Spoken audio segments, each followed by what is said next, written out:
یہ 2020 کی بات ہے کہ جب طوفان نوح کی تباہی کے بعد اللہ تعالیٰ نے سرزمین ارض پر ایک ایسی قوم پیدا فرمائی جو دنیا میں سب سے زیادہ طاقتور، مضبوط اور توانا افراد پر مشتمل تھی۔ یہ لوگ جسمانی خوبصورتی، سرخ و سفید رنگت اور وجاہت میں اپنا ثانی نہیں رکھتے تھے۔ مال و دولت کی فراوانی، شاندار تہذیب و تمدن، شان و شوکت سمیت دنیا کی ہر نعمت و آسائش انہیں میسر تھی۔ قرآن کریم میں ارشاد باری تعالیٰ ہے کہ ان جیسی کوئی اور قوم اور ملکوں میں پیدا نہیں کی۔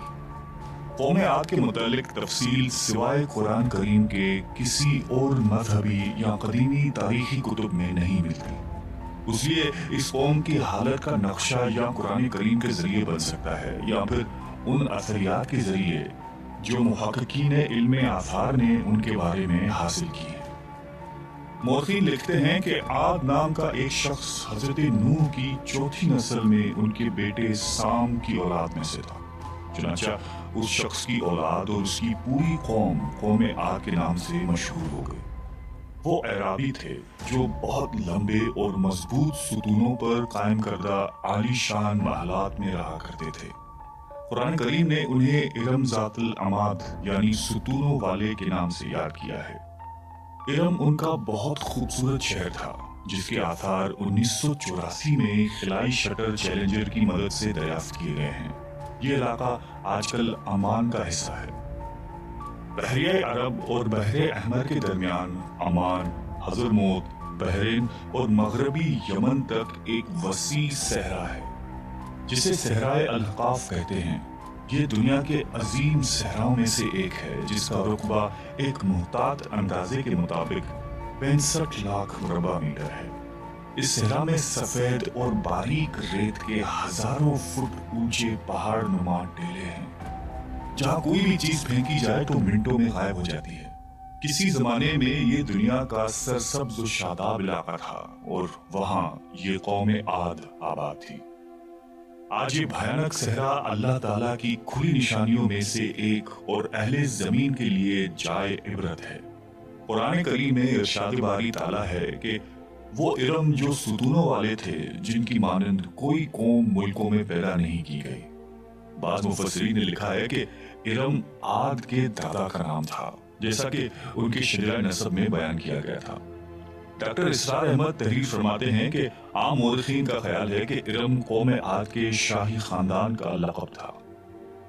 حالیہ دور میں ایک شہر کے جو زیر زمین آثار دریافت ہوئے ہیں ان سے پتہ چلتا ہے کہ اس شہر کے فصیل پر 30 ستون یا مینار بنائے گئے تھے۔ کہا جاتا ہے کہ یہ شہر شداد نے خصوصی اہتمام کے ساتھ بسایا تھا جو اس قوم کا بہت بڑا بادشاہ تھا۔ قد و قامت اور جسمانی قوت کے لحاظ سے دنیا میں اس کا کوئی ثانی پیدا نہیں ہوا۔ اس طرح اس قوم نے جس معیار اور جس انداز کی تعمیراتیں کی، ایسی تعمیرات اس سے پہلے دنیا میں کبھی کسی قوم نے نہیں کی۔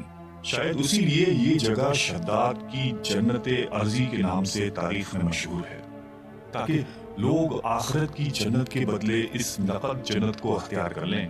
مگر جب یہ عالی شان محلات تیار ہو گئے اور شداد نے اپنے روسائے مملکت کے ساتھ اس میں جانے کا ارادہ کیا تو ان پر اللہ تعالیٰ کا عذاب نازل ہوا اور وہ سب ہلاک ہو گئے اور وہ محلات بھی مسمار ہو گئے۔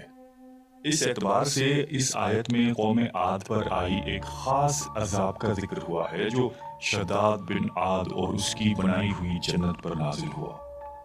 ایک اور روایت کے مطابق عاد کے بیٹے شداد نے جب جنت کے نام اور خصوصیات سے متعلق سنا تو اس نے زمین پر ایسی ہی جنت بنانے کا ارادہ کیا اور عدن کے کسی صحرا میں تعمیرات کا کام شروع کر دیا اور مسلسل 300 برس کی شب و روز کی محنت کے بعد دنیا میں ایک خوبصورت جنت بنا دی جس میں شاندار محلات بھی تھے اور نہریں اور آبشار بھی۔ شداد کی عمر 900 سال ہو چکی تھی۔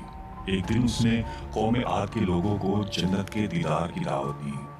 وقت مقررہ پر وہ اپنے لوگوں کے ساتھ جنت کی جانب روانہ ہوا۔ ابھی شہر ارم کے عالی شان دروازے کے قریب ہی پہنچا تھا کہ رب ذوالجلال کے عذاب نے آ گھیرا۔ یوں شداد اپنی جنت کے ساتھ زمین میں ہی زندہ دفن ہو گیا۔ طوفان نوح کے بعد قوم عاد ہی وہ پہلی قوم تھی جو بتوں کے پجاری بنے۔ علامہ جلال الدین سیوطی اپنی تفسیر میں تحریر کرتے ہیں کہ قوم عاد نہایتی زوراور اور بہادر قوم تھی۔ وہ سب بت پرست تھے۔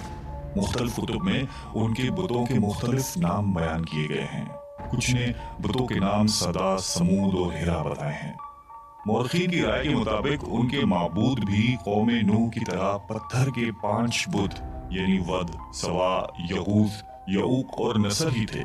کفر و شرک کے سمندر میں غرق قوم عاد کی بد اعمالیاں جب اپنی انتہا کو پہنچ گئیں تو اللہ تعالیٰ نے انہی کے قوم کے ایک نیک اور صالح بندے کو ان پر پیغمبر بنا کر مبعوث فرمایا۔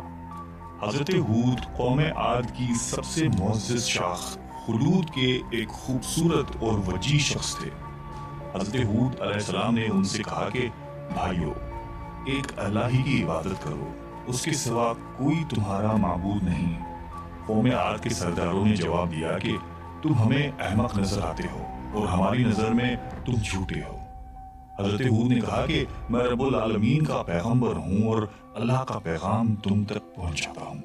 کہنے لگے تم ہمارے پاس اس لیے آئے ہو کہ ہم اپنے ان معبودوں کو چھوڑ دیں جنہیں ہمارے باپ دادا پوجتے تھے اور صرف ایک اللہ کی عبادت کریں۔ اگر تم سچے ہو تو جس عذاب سے ہمیں ڈراتے ہو وہ لے آؤ۔ حضرت ہود مسلسل 50 برس یا اس سے بھی زیادہ وعظ و نصیحت کرتے رہے۔ کبھی انہیں اللہ کی عطا کردہ نعمتیں یاد دلاتے تو کبھی عذاب الہی سے ڈراتے، کبھی طوفان نوح کی ہولناکیوں کا ذکر فرماتے، لیکن وہ غرور و تکبر میں اندھے اور بہرے بنے رہے۔ انہیں اپنی طاقت پر بڑا گھمنڈ تھا۔ ارشاد باری تعالیٰ ہے کہ قوم عاد ناحق ملک میں غرور کرنے لگی اور کہنے لگی کہ ہم سے بڑھ کر قوت میں کون ہے۔ قوم عاد کے 13 خاندان تھے۔ عمان سے لے کر یمن تک ایک طویل علاقے میں ان کی بستیاں تھیں۔ سرسبز و شاداب کھیت و کھلیان، پھلوں پھولوں سے لدے ہوئے باغات، میٹھے پانی کی بل کھاتی نہریں، خوبصورت آبشاریں اور تندرست و توانا قوی، مضبوط اور قداور جسامتیں، انہی سب نعمتوں نے انہیں شدید گھمنڈ میں مبتلا کر رکھا تھا۔ حضرت ہود علیہ السلام نے اپنی قوم کو راہ راست پر لانے کے لیے بڑی جدوجہد کی، لیکن قوم عاد آپ کو جادوگر اور سحر زدہ شخص خیال کرتے تھے کہ جنہیں ان کے پتھر کے باطل خداؤں نے دیوانہ بنا دیا تھا۔ بالآخر وہ لمحہ بھی آ گیا کہ جب حضرت ہود علیہ السلام نے بارگاہ الہی میں دعا فرمائی کہ اے میرے پروردگار، انہوں نے مجھے جھوٹا کہا ہے، اب تو میری مدد کر۔ فرمایا اے نبی، یہ تھوڑے ہی عرصے میں اپنے کیے پر پچھتانے لگیں گے۔ اللہ تعالیٰ نے اپنے نبی کی دعا قبول فرمائی اور قوم عاد پر عذاب کی ابتدا ہوئی۔ بادلوں کے فرشتے کو حکم ملا کہ اب بارش نہ برسائی جائے۔ چشموں کے فرشتوں کو حکم ملا کہ ان کے چشموں اور آبشاروں کو خشک کر دو۔ دیکھتے ہی دیکھتے شادابی ویرانی میں بدل گئی، مویشی مرنے لگے، پھل اناج ناپید ہو گیا۔ پوری قوم خشک سالی کا شکار ہو کر بدحال و پریشان ہو گئی۔ یہ سلسلہ مسلسل 3 سال چلتا رہا۔ نبی سے قوم کی یہ پریشانی دیکھی نہ جاتی تھی۔ مسلسل وعظ و نصیحت کرتے رہتے اور فرماتے کہ اے میری قوم، اپنے پروردگار سے بخشش مانگو، پھر اس کے آگے توبہ کرو، وہ تم پر آسمان سے مینا برسائے گا اور تمہاری طاقت اور قوت میں اضافہ فرمائے گا۔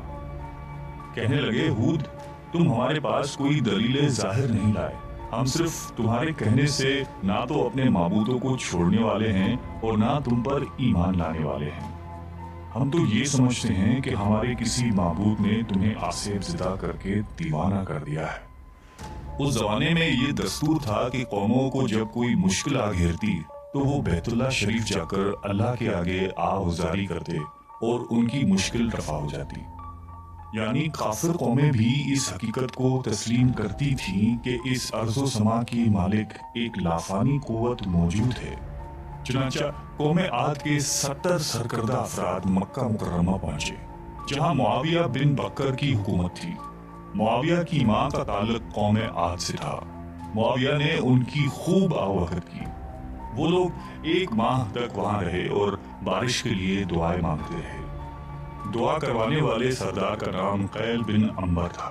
اللہ تعالیٰ نے ان پر 3 رنگوں کے بادل بھیج دیے، سفید، سرخ اور سیاہ۔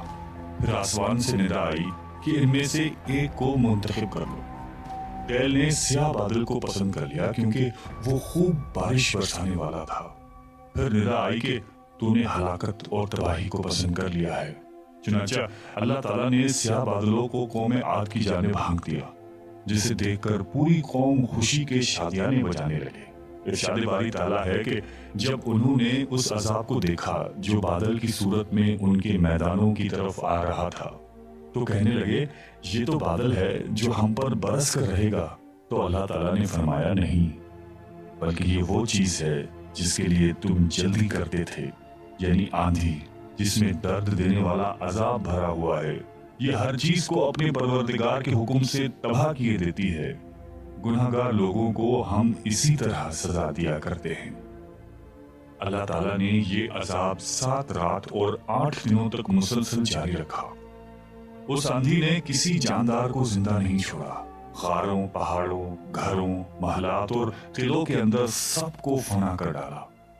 حضرت ابن عمر رضی اللہ تعالیٰ عنہ سے مروی ہے کہ آپ علیہ السلام نے فرمایا کہ وہ آندھی جس کے ذریعے قوم عاد ہلاک ہو گئی تھی، اللہ تعالیٰ نے ان کے اوپر صرف انگوٹھی جتنی جگہ کی مثل ہوا کھولی تھی۔ اللہ تعالیٰ نے اس خوفناک آندھی سے حضرت ہود علیہ السلام اور ان کے ساتھیوں کو محفوظ رکھا۔ ایک مرتبہ حضرت عائشہ صدیقہ رضی اللہ تعالیٰ عنہا نے آپ علیہ السلام سے دریافت کیا کہ یا رسول اللہ، لوگ تو بادل دیکھ کر خوش ہوتے ہیں کہ اب بارش ہوگی، لیکن آپ کے چہرے مبارک پر تشویش کے آثار نظر آتے ہیں۔ آپ علیہ السلام نے فرمایا کہ عائشہ، اس بات کی کیا ضمانت ہے کہ اس بادل میں عذاب نہیں ہوگا، جبکہ قوم عاد ہوا کے عذاب سے ہلاک کر دی گئی تھی۔ اس قوم نے بھی بادل دیکھ کر کہا تھا کہ یہ بادل ہے جو ہم پر بارش برسائے گا۔ پروردگار عالم نے قرآن کریم میں قوموں کی تباہی کے جو واقعات فرمائے ہیں، ان کا اصل مقصد یہی ہے کہ امت مسلمہ ان سے سبق حاصل کرے۔ اللہ نے قوم عاد کو طاقت و قوت، مال و دولت، شان و شوکت سمیت دنیا کی ہر نعمت عطا فرمائی، لیکن جب اس نے نافرمانی کی اور اپنے نبی کی بات ماننے سے بار بار انکار کیا تو اللہ تعالیٰ نے اسے نیست و نابود کر دیا۔ ہم سب کو بھی انفرادی اور اجتماعی طور پر اپنے روزمرہ کے معاملات کا جائزہ لیتے رہنا چاہیے کہ کہیں ہم جان بوجھ کر یا انجانے میں اللہ اور اس کے نبی علیہ السلام کی نافرمانی کے مرتکب تو نہیں ہو رہے۔ آئیے ہم سب دعا کرتے ہیں کہ اللہ تعالی ہم سب کو قلب سلیم عطا فرمائے اور قرآن اور حدیث پہ چلنے کی توفیق عطا فرمائے۔ آمین۔